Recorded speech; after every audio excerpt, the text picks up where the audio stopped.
thank you everybody for being here. I wanted to introduce Jeff Artzi. He's the founder and CEO of OOROO Automotive, and Lindsay Wiederstein. She's the customer and community relations coordinator at OOROO Automotive. And we're all happy to have you. So please take it away.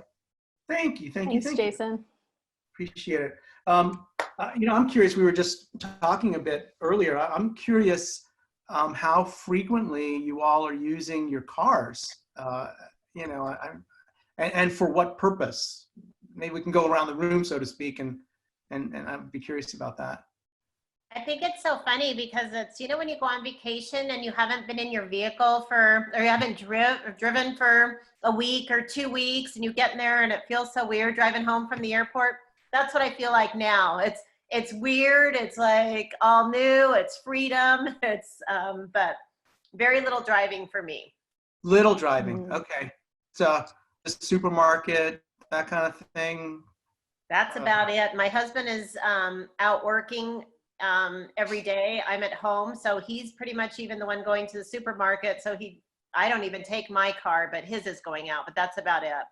And what does your husband do, if I can ask? Contractor. Okay, so that's those businesses are still moving. Okay. Yep, they're essential, I guess. So yeah. I was passing by an apartment complex. No, it wasn't an apartment complex. No, it was an office complex on River and Campbell, and they were repaving, putting in new asphalt. I guess they figured it's the best time to be doing that sort of stuff. So. Yeah, I agree. Probably not many people parking in those lots right now. So. Right. Exactly. Anyone else? How are you using your vehicles? How frequently? What for? Yeah, Jeff, I'm like maybe twice a week. We've been doing some deliveries for El Charro, so Tuesdays and Fridays I'm in my car for like half an hour or so. But for the most part, until I need to go to the grocery store, which has been about every 4 or 5 weeks, I'm using my car very sparingly. 4 to 5 weeks. 4 or 5 weeks. How have you managed that? Yeah, well, we started planning way ahead of time. So when everything first started happening in China, we kind of went like, all right, I can see where this is going. So we had. Wait a minute. Do you have all the toilet paper in town, Adam? No, I'm talking food. Just food. I don't have any toilet paper, any hand sanitizer. Yeah, but just like food and regular supplies, we've been good. So I've been minimizing my exposure for sure. Okay, that's cool. That is cool. Mine is mostly the same thing, a couple times a week to the grocery store. I do go on Saturdays to see my mom. She's, did the mask thing and all the preventions, but she gets really upset if I say I'm not gonna see this weekend. So I go over and see her, and they say fairly well quarantined. I'm trying to keep her from going out too much, but mostly just the grocery stores. And like I said, going for a hike if we have to drive otherwise, but not very many times a week. So pretty much the same. And I was gonna share here, Heather, who's online, her audio is not working, but she said she's barely been driving other than nighttime rides in her convertible on empty roads on Tucson's west side. That sounds nice. Good weather for that right now. Yeah. Very nice. Shirley, you were going to say something? So I do like once a week when I was doing the deliveries, like Adam said, to El Charro. And then while I'm out doing that is when I go to the grocery store if I have to, but I haven't been there for a couple weeks either because I have enough stuff because it's just me, myself here. So I'm doing fine. Once a week, if I'm lucky, I leave the property. Otherwise, I'm not going anywhere either. Yeah. So that's really what we wanted to talk about today was, that it's important to keep the car in working condition. And a lot of times when we leave the car for, days, sometimes weeks at a time, some interesting things start to happen. Deterioration, leaks, believe it or not, batteries, of course. So we'll talk a little bit about that and what you might want to be doing to keep your car in good shape while it's sitting idle. Just a few things. First of all, in these days, keeping the car sanitized is really important. Now, of course, if you're not using the car very often and you don't have other people in the car, less so. We were telling Jason before we hopped on with everybody else that, our protocol when we're working on cars is to wipe everything down afterward. They're using gloves and masks and wiping everything down with, with either Lysol wipes or alcohol and rags and things like that. That's super important. In fact, we even have a protocol where the same van driver, the guy the technician who drives the van, is the one that needs to pull it out and into the parking lot, out of the bay, etc. We don't even want any contamination between colleagues within the shop. So really important. You've got family members. You've got even yourself. Making sure that you keep the vehicle clean and what do you call it, sanitized. And there's certain things that we can check on that you should be checking on a regular basis, I should say, that you don't really need an automotive shop for, things to just make sure your car's in good condition. Lindsay, you want to talk a bit about that? Yeah. And really quickly, just to add to the sanitizing, because I was doing some reading on like what's safe to use on your car, because you don't want to ruin anything on the inside. So the CDC says if you're using alcohol, it has to be at least 70%. So honestly, I've just used straight up alcohol. I've put it in a spray bottle and I've just like spritz it down, and that's safe. But things that they're recommending you don't use on your car would be bleach, ammonia based stuff. So it's not just like any cleaner that you want to pull out from your, I don't know if everyone else has a closet with random cleaners in it like I do, but it's not just anything. Yeah. Total random side note. I was just reading that people have been getting sick because they're washing their vegetables in the sink with bleach. I mean, have you heard this? Like, what? Yeah. Really? So anyway. Don't ingest bleach. Don't do that.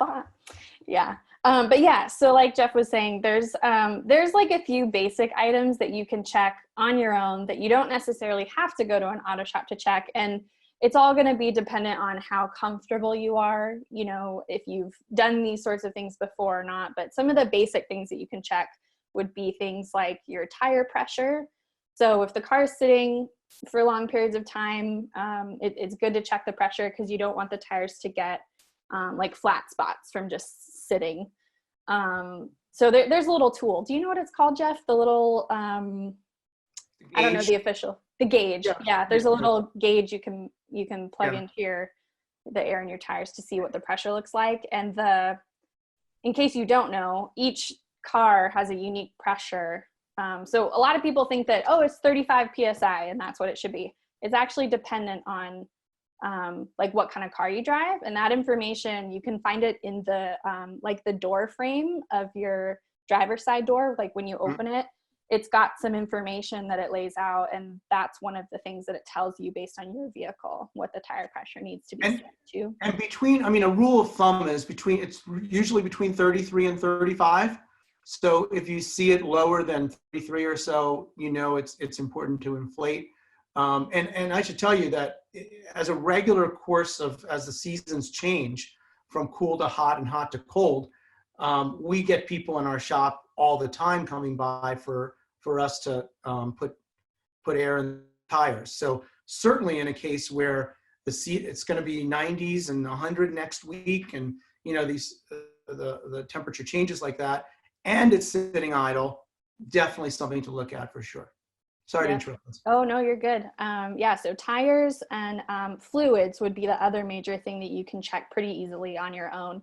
And you'll want to do that when you haven't been driving the car. So before you go on a trip would be a trip to the grocery store would be a good time to check just basic things like the oil level. So, you've got the dipstick and you can pull it out, you wipe it, you put it back in, you pull it back out again, and there, the dipstick will tell you what level it should be at.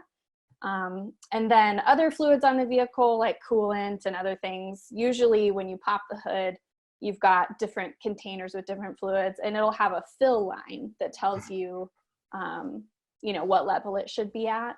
So those are just some basic things. If you don't feel comfortable checking those things on your own, any automotive shop worth their salt will check these things for you for free. So you can, if you're out and about, you're going to the store and you pass by somewhere, even if it's not your regular shop, you probably can stop by and just say, hey, can you check these few things? And they'll check it for you.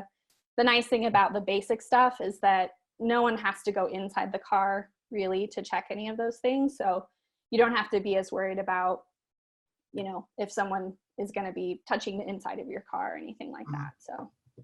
And just to emphasize a point about the, you know, if there are leaks or anything, identifying the color of the leak and the viscosity. Is it, you know, is it water? Is it coolant? Is it, you know, oil? Really important to see if there are any of those drips and what they might be, because that would give a lot of guidance to whoever you're going to. Yep, exactly. And I forgot to mention one thing. Some people know, some people don't, but since we're a car shop, we see this a lot. Packrats are a big issue, you know, in this area. And so if you leave your car sitting for some time, and you know, they can create little homes, you know, inside your car. And so if you're popping the hood and you're checking other things, it's good to just kind of do a visual of, like, you know, sometimes they make little nests. It's, I don't know, it's interesting to see, I guess. But they use all kinds of stuff. Yeah. Yeah. We've found live pack rats in cars that have come in. So yeah, they take debris and they use it to kind of build little nests and stuff. If you're driving your car once a week, you know, that's gonna reduce the likelihood that they'll set up shop and stay for a while. So, well, I would even suggest every couple days, and that's, you know, one of our recommendations is that, you know, to keep your car, to drive it around the block even a couple times for 20 minutes every couple days. Really important to do that, because the pack rats actually, it happens relatively quickly, and they cause a tremendous amount of damage. We've had cars that were practically brand new coming to us, and the pack rats, they get in, they chew on wires deep into the harness and into the engine compartment. It is a very expensive mess. By the way, side note, your homeowner's insurance should help cover damage to your vehicle if it's pack rats. A lot of people don't know that, but because it happened at your house, parked at your home, most insurance companies will cover those repairs, FYI. Mm-hmm. But they're dangerous little buggers, damaging. Yeah. Real quick question, Jeff, because I think you mentioned something about the car battery with them sitting. There's a lot of draw-on batteries with the cars today, with all the, you know, little electronics and stuff happening in there. How often should you start a car if it's in a garage, and how long should you expect it to not have an issue with that battery and draw too much on it? Was it a week? Is it 2 weeks? Is it a month? Does it depend? We do recommend, sorry, Carrie, go ahead. Oh, I was wondering, what else could you do? Do you unplug your, you know, like your cell phone chargers to help less draw? I don't know if there's anything you can do to help lessen the draw on that.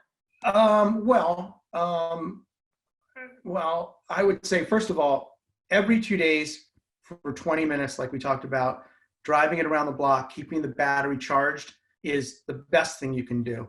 The chargers and things like that are not really a big draw at all, unless you have something that's actually physically plugged into the car, which you typically don't, because even a charger is not drawing when the car's off.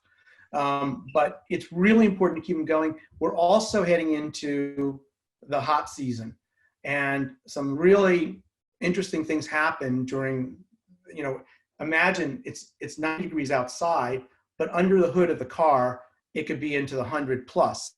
So the battery is just a box with chemistry in it, right?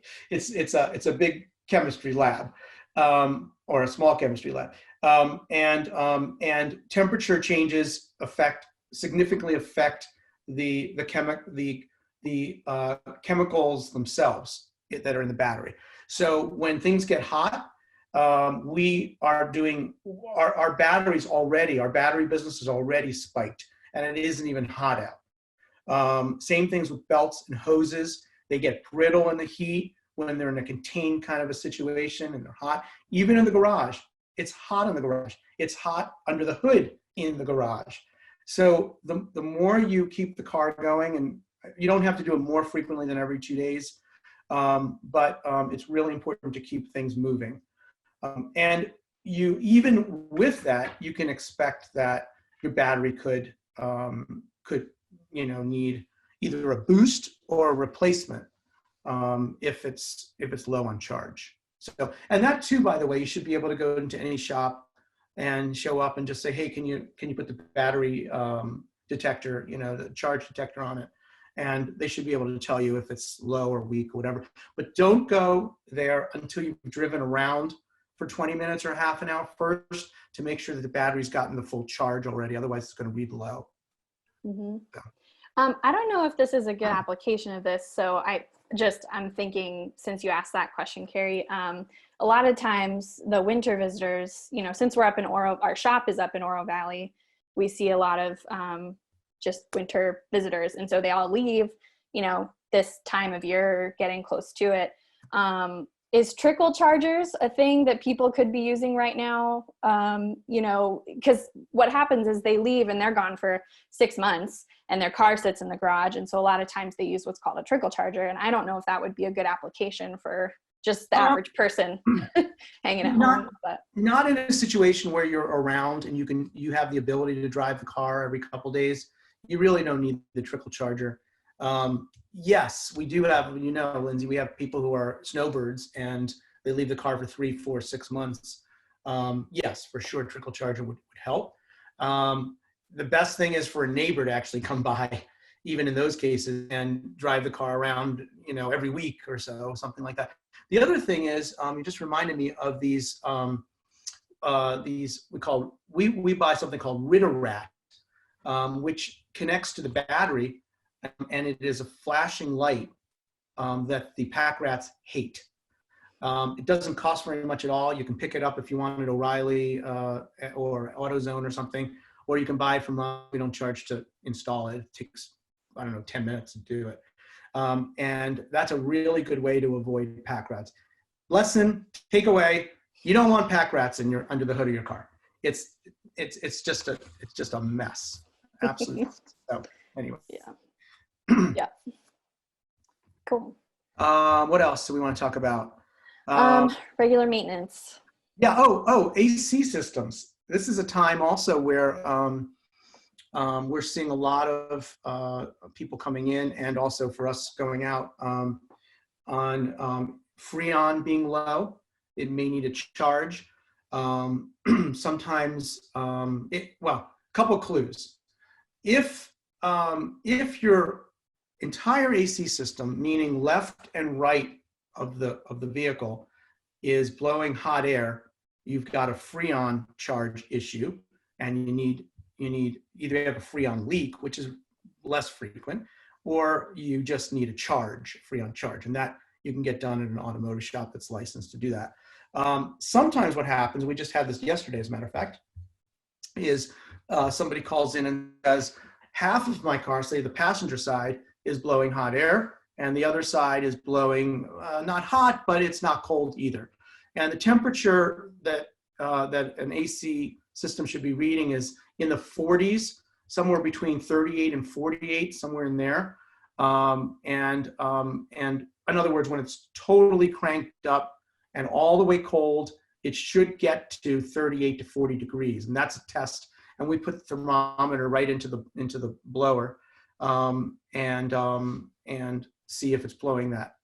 So if you have that, it could be a number of other things. There's something called a blend door actuator, which I'm not going to bore you with. But there are sometimes what happens is the system gets out of whack and it blows cold air to one part of the car and not to the other. So these little things, it's really interesting to see a car that's sitting idle. You would think, why the heck would something go on with my car if it's just sitting in my driveway? And the truth is that stuff happens. The battery, the belts, the hoses, the AC system, the heat on the AC system and the Freon, all of these things could significantly affect the functioning of your vehicle. So. Mm-hmm. Yep, that's right. Your car is meant to be driven. So when it sits, even if you're not driving, fluids definitely continue to deteriorate even if you never drive your car. Sure. So there are certain things about the car that just need regular maintenance, whether you're putting a lot of miles on it or not. And fluids is a big one. Freon is a gas, so things like that. The other thing is there are things like CV boots and shocks and struts. These are things that are made of rubber, and rubber deteriorates, and shocks and struts could leak. So, a lot of these things, a professional would be able to tell you whether there's something seep versus leak. A seep is when there's just a little bit of that fluid around a seal. A leak is literally when you see drops accumulating on the ground. So two very different issues, two very different remedies. With a seep situation, you may not have to replace a part. With a leak, you may very well have to replace something. So I guess the bottom line is maintaining a vehicle. And frankly, this is really what our business is all about. The reason why we even started the mobile services is because we figured if we made things really convenient for people, they'd maintain their cars more frequently. So they'd have less need for repairs, less safety issues, et cetera. But there's nothing like a consumer, a vehicle owner, just being really aware of the condition of their car and not ignoring engine lights, not ignoring fluids on their driveway, that kind of stuff, and just being proactive about it and not waiting till things are worse. Same thing with brakes. I mean, how many times did you hear people, you're driving through a parking lot of some kind and you hear somebody braking and they're squeaking really badly and stuff? It's like, my gosh, take care of it for your family, take care of it for the people that are driving the cars all around you, and it's about just keeping up with things and taking care of a pretty expensive asset that we own, so. Mm-hmm. Any questions, issues you've been having that I'm going to try to diagnose over Zoom, which is horrible, bad idea. So.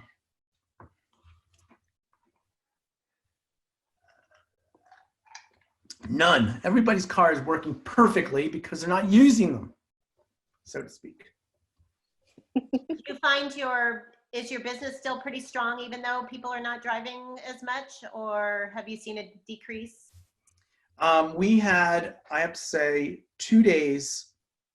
I think it was it last Tuesday, Wednesday, or the week before, but 2 days that were crickets, where we're like, where is everybody? We knew where they were. They were at home. But the rest of the days, I have to say, the parking lot, thank goodness, has been full. The mobile business, people are, Lindsay specifically has gotten messages to our client partners to let them know that even though we usually do work for them in their parking lots at work, that we'll be happy to take care of them at home. And we're waiving our usual $35 fee and still the same 10% off at the at-work program. So we're just trying to take care of people wherever they are, basically. And so, yeah, the business has been solid. I'm very happy about that. And, I ran Brake Masters during the last bad times, which is 08 to 14. And that we had 90 stores at the time. And I'm proud to say we didn't lay people off. We were able to keep our business strong and steady. And look, what happens is our business is counter-cyclical. So in a time of recession, people aren't buying new cars, they're repairing their cars and they're taking care of their cars. So, so when things go awry, we tend to see a bump, believe it or not, which is kind of strange. And, I thought this would be even more different, frankly, than 08 to 14, because, in 08 to 14, governors and federal government weren't saying, stay at home, don't go out, don't do anything. It wasn't like that. So I thought we'd really be significantly affected by it. And don't get me wrong, I mean, business is down a little bit, but not to the degree that I had feared, frankly. Mhm. So. Can you, and you don't have to get direct pricing, but can you compare it? Because I know it's important to people who have not used your service as far as a comparison to, using your service, because I found that it's very reasonable. People Thank have you. the perception that if someone's coming to you, it's going to be astronomical, and it really isn't. So. Sure. Thank you. Lindsay, you want to address the Yeah. question? Yeah, sure. We get this question a lot. I mean, it's important. It's on people's minds, and especially now. But yeah, I mean, this is just my personal way of thinking about it, but I like to say that we're not going to be as cheap as a Jiffy Lube or something like that, but we're not going to be as expensive as, a dealership. So we're sort of middle of the road. We're going to be competitive with other independent shops, kind of in our market. So the nice thing about mobile is that, particularly for people who are part of the at-work program, they're getting a discount on the service. So they're actually getting it cheaper for being a part of that program. And they get to use mobile, which, some people think is going to be a lot more expensive because of the convenience, but it's really just the $35 fee when you do the at-home visit. Right now, we're waiving that, as Jeff said, just to accommodate with, everything that's going on. So Yeah. I don't know if you have anything more to add on that, Jeff. Yeah, dealerships, I don't think it's a secret that dealerships make a lot, if not all their money, or most of their money now with service, not with selling the vehicles. And so they have to make up for it in some way. And their hourly rates, their labor rates are about 25% to 50% higher than ours are. So right off the bat, if you're doing apples to apples, the same work, they're going to be more expensive. We use an industry labor guide. So, for a particular year, make, and model, it's going to be the same, the number of hours quoted. So it's the same number of hours times a higher labor rate in their case, and you end up with a much bigger number. We've always said that we want to have I come from the part of the industry that sometimes doesn't offer everything. I'm not speaking about my particular former employer, but that part of the industry very often is sort of a bait and switch kind of situation where they say free this and get this free, and warranties, and they're not quite the warranties and you think they are. And what we said was we just want to do it completely different. We have a 36,000 mile, 36-month warranty, labor and parts, anything we replace, the labor and the parts nationwide. So if you're driving through Nebraska and something that we repaired or replaced fails, you go to the local shop in Nebraska and they send us the bill and it's all taken care of. So those are the kinds of things that's kind of peace of mind that you don't get. Dealerships, for example, offer a 1-year warranty on everything they sell. So we figured we just want to take care of people. So, so that's, go ahead. Oh yeah, just to add briefly to that, because we get the pricing question a lot and it's important. So one thing that a lot of people will notice is that we don't post pricing on our website. And that it's for that exact reason that Jeff was just mentioning. A lot of times there's a bait and switch where there's an advertised price, but then you actually go in and you find out that it's going to cost you a lot more than what you thought. So we avoid that. What we do is we get vehicle information first, and then we provide a very specific estimate based on the service and your, specific year, make, and model of your vehicle. So people can call us, they can download the app and request an estimate that way, but that's how we handle providing pricing for our customers or potential customers. So, and we've been in, and same with the oil changes. I mean, there's a guy on Swan Road that's advertising, I think, a $9.95 oil change. Well, good, but what's the quality of all that? And, are they going to stand behind their work and all? So, yeah. So, we're all about transparency and when we started the business, what we said was the world doesn't need another, chain store, or a company that's going to do the bait and switch and stuff. We wanted to just do something different, and we feel good. We could look ourselves in the mirror every day and feel good about what we do, and being good to our friends and neighbors. So that's what we're all about. And you know, we've been in situations also where somebody came to us and we gave them a quote and they went somewhere else and they got something cheaper, and then they come back to us and we repair somebody else's mess. And so we just want to take care of people at the outset and not have to be in bidding wars for work, you know. So and like I say, most importantly, the best partner we have is the individual consumer. And the more that they take care of the car, and the more they're aware of the vehicle, and the more they're proactive about it, the less painful things get, because they don't have to do an expensive repair. You know, they're just keeping up with it. The other thing about it is that we believe in budgeting, helping people to budget.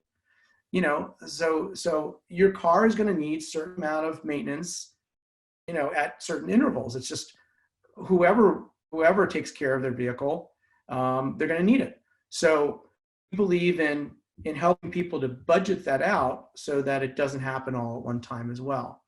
So it's just a different way of you know,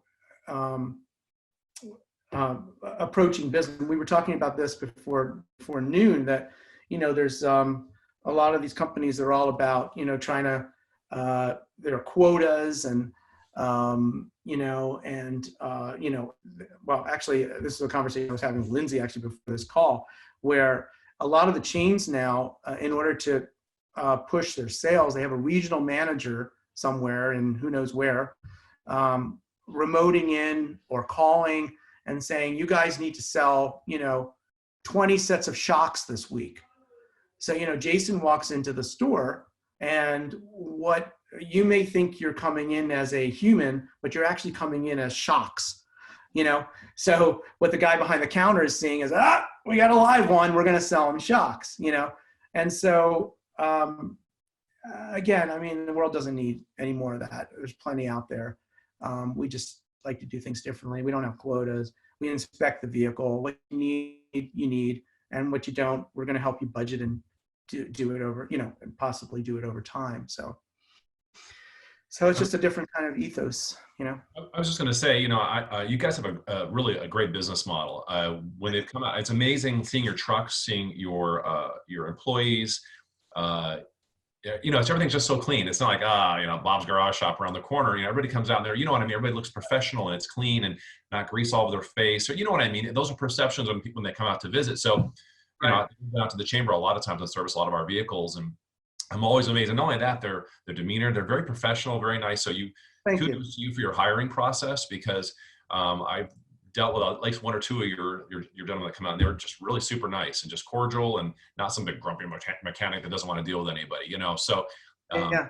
it's just it's a great thing. So I was going to go into that. I was going to say, in the future, or Lindsay or Jeff, either one you can say, are you expanding in anything else going forward as far as mobile services? Yes, both shop and mobile. You know, the concept. So for example, when I was running Brake Masters, I had, I think at the time, 15 stores in Tucson, 19 in Phoenix, Albuquerque, Santa Fe, El Paso, Sacramento, LA, Utah, Nevada. And I feel, especially now, it's such a fascinating time we're living in, because retail, it'll be interesting to see 6 months, a year from now, what retail looks like. And we're in the retail business, right? But in our original business plan, going back now 7 years when we wrote the business plan, I never wanted to have 15 stores in Tucson, Arizona.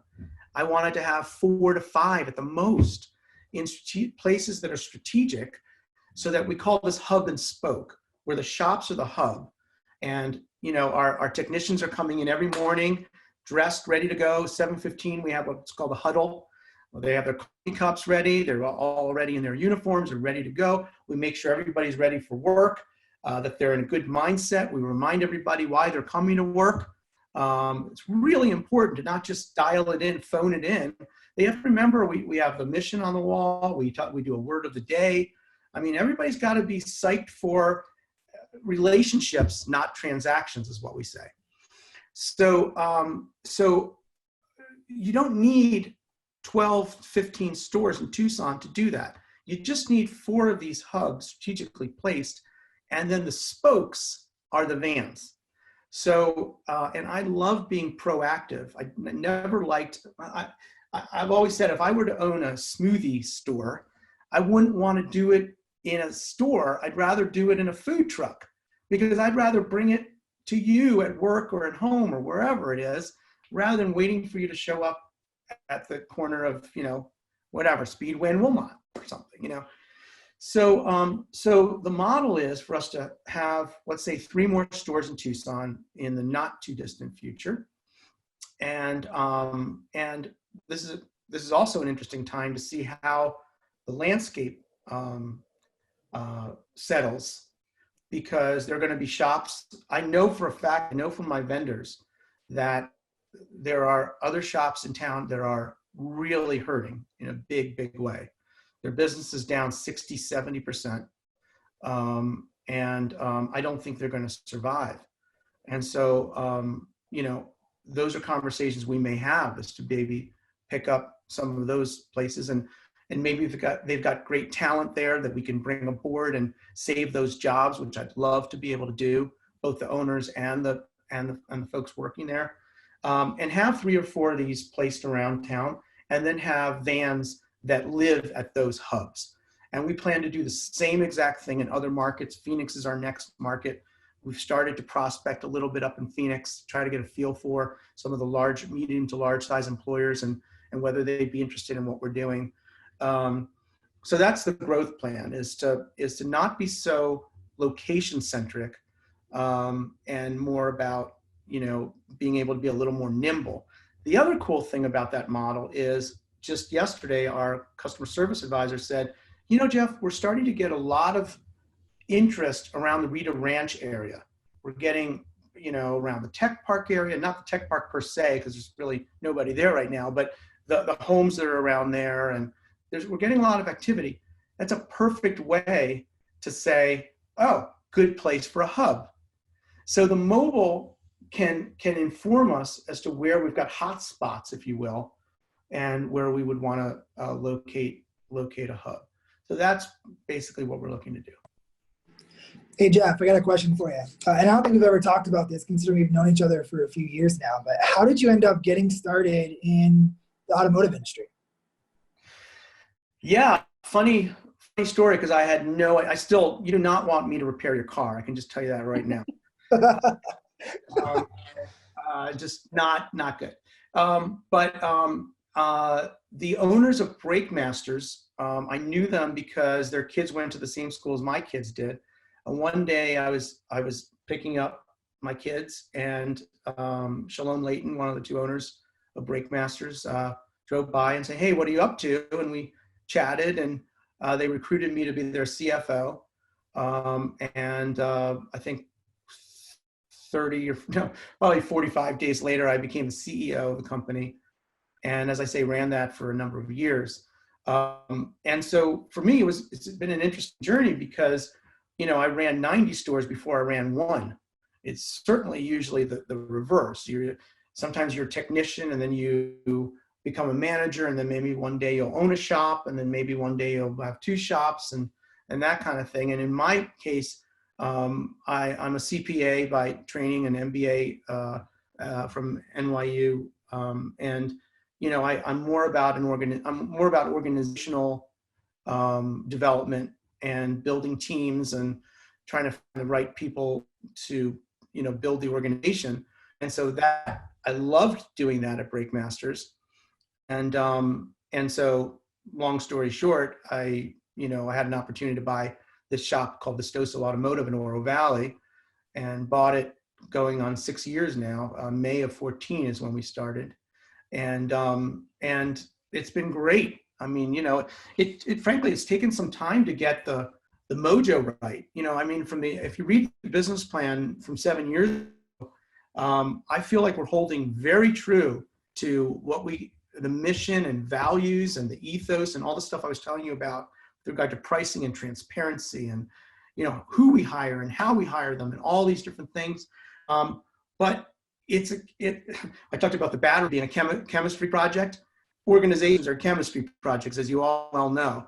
It's about making sure you've got the chemistry right, and sometimes you've got really talented people, but they don't buy into the culture, and there's not a good fit, you know. And I always use the analogy of the ecosystem. It's sort of like a koi pond, you know, and so you've got these koi, you know, swimming around, and it's a very sensitive ecosystem. If some bacteria comes in, and it could kill all the koi in the pond. And so you've got to be really careful about, you know, who you hire and what that process is. And it's not easy to get a job with us. And we've had a couple of 2-3 people that I can think of off the top of my head who we took them all the way down the path. And we said yes, they said yes. And then they just backed out because they said, you know what, this is going to be too hard. It's the process was too hard. It's going to be too hard to work there. I don't know if it's a good fit for me. And I'm really glad that it didn't work out, frankly. And we've had people who were super talented that the culture rejected, that it just didn't work out for them. It's so much easier to work at a chain store, so much easier to work at a, you know, Midas, Meineke, or Joe's Garage, or whatever. It's got really high standards, and that's served us well. Thank you for your comments, Jason, but that's exactly what it's all about. Is, you know, it's about making sure these are not only talented people, but they have to be ambassadors, so that when you have a conversation with them, you feel good about the brand, because you've never been to our shop, right? You don't know how the brand feels in a physical manifestation. And by the way, that's why some companies now, like you see Warby Parker and Casper Mattress, they did the reverse of what you would think. Usually you would think they'd have a corner store, and then in an omni-channel kind of a way, you know, have an internet site, and just like Walmart has, or Macy's, or any of these companies. But they've gone the reverse. And the reason why they've done that is they want a tangible manifestation of the brand, so you can feel it. And you can try on the glasses, you know, at the Warby Parker store and stuff, and you get to feel the vibe, you know. So you know, it's all of that. It's culture. It's I feel strongly about a retail presence, but I also feel strongly about being able to push that culture and our offering out to where people live and work, and frankly, these days, sheltering in place. So. Hey, Jeff, thank you for that. That was great. Do you guys still do your charitable donation, the nonprofit giving? Do you guys do? And if you do, could you talk a little bit about that? Sure. Lindsay, you want to talk about Joyride? Yeah, I can speak to that. So, I mean, we've done various things over the years. So we have our big umbrella sort of charitable donation sort of umbrella is what we call OOROO Cares. And OOROO Cares has done various things, you know, since I started there. So, but right now our major like project on a yearly basis is a program we call Joyride. And it actually came from one of our technicians, you know, who worked with us. And he had this idea that he wanted to, you know, wouldn't it be cool to be able to give people free car repair who can't afford, you know, they have important things that they need done, but they can't afford to have them done. So for the last 3-4 years, probably 4 years, we've been doing Joyride, and we take nominations, you know, from the community. And we usually have a third-party panel, you know, community members, you know, just people we know who want to pitch in. And they look over those nominations and narrow the choices. And then we ultimately end up picking 1 to 2 recipients every year to do some major, you know, car repair for. So I think last year in 18, we bought a car from somebody because the repairs were so extensive that we just said, you know what, we're just going to buy a used car, get it fixed. It was better to fix the used car that we bought rather than try to get theirs up to speed. And this year we did extensive work for one of those recipients. Mm-hmm. Yeah, this year the recipient was a school administrator. A bunch of people had nominated her, and you know, her story really resonated with the panel who had reviewed those nominations. So we were able to do about $2,000 worth of work on her vehicle. So No, that's amazing. That's the one thing that I noticed about you guys is that you definitely give back. So we appreciate that. Thank you. And then go ahead, Jeff. I Sorry. just want to say that we're not looking, the only promotion we do for Joyride is getting nominations in, and getting the attention of the public so that they'll send us the nominations. We don't take a photo with a ribbon and a big scissors to try to We can arrange that. We can arrange that if you want. You've got him. Jason probably has it in his drawer, in his bottom drawer. Tammy has it. It's tucked Okay. under her pillow. Right.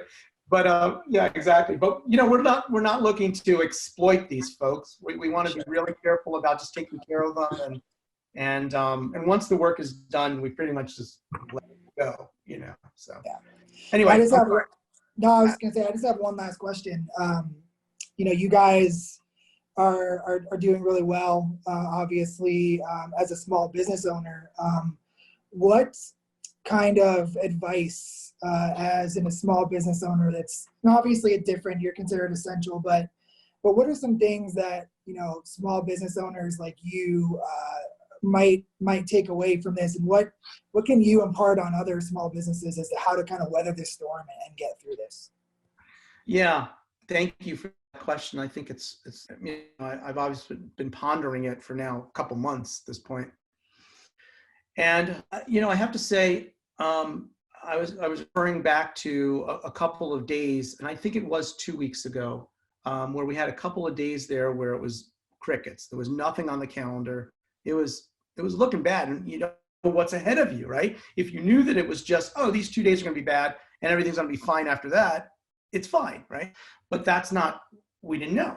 So we have this huddle that I told you about, and in the huddle, 2 or 3 of the technicians expressed some serious fears. I can't go on like this. If this continues, I'll have to find another job.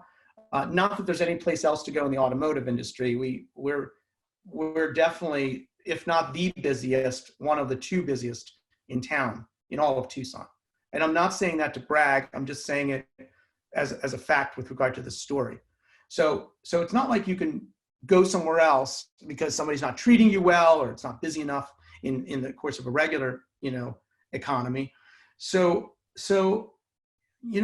my response was that 2 things. First of all, in business and in life, I think it's really important to not get ahead of yourself.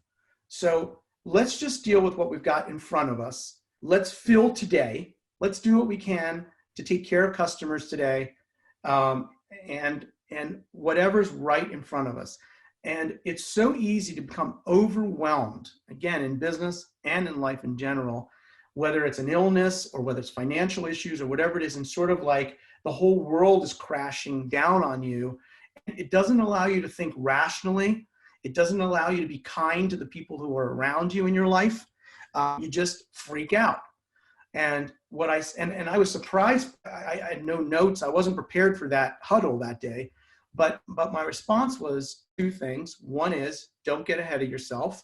Just deal with what's in front of you. And the second thing is that this is where culture shines. So it's all about the credit that you've accumulated over a period of time that you're now taking a withdrawal on, right? And what I mean by that is that they know that they're working at a place where we take care, we buy lunches for them. We always err on the side of increasing their hourly, the hours that they worked on a car. If it was 4.5 hours, we'll bump it up to 5. We know that we're careful about, we want to be really kind about family situations that they might have or whatever it might be. In other words, we've built a culture of trust and care and kindness. And so what I said to them is, you need to trust that, number one, that our customers are going to respond to that as well, that they know that the business that we're running is a good one and that we're going to be here for them and that they'll keep coming back because we built credits in the brand category as well. But that you also should know that we're going to take care of you and we'll figure it out. there's no, at Breakmasters, as I shared with you, we didn't have any layoffs. And that was a very, very tough time. We figured out a way to, take care of each other. And I'm just telling you that it was an emotional morning. And we went extra long in the huddle. They're usually 15 minutes. This went 40. But it was really important that we set that straight. And I had people coming to me that day and the next day saying, thank you so much. You put my mind at ease. And you're right. We need to count on each other. And the other thing I said was, I'd much rather have that conversation in this forum than have two guys, which was happening, by the way, the day before I found out, two guys behind the building saying like, hey, what are we going to do? I can't tolerate this. My wife told me that if I can't make an income in the next few days, I'm going to have to be out of here. And I don't want that conversation there. We should have a culture of trust where we can talk in an open forum. And I'd rather come out this way than it be these little factions. The last point I want to make is that this is where leadership shines.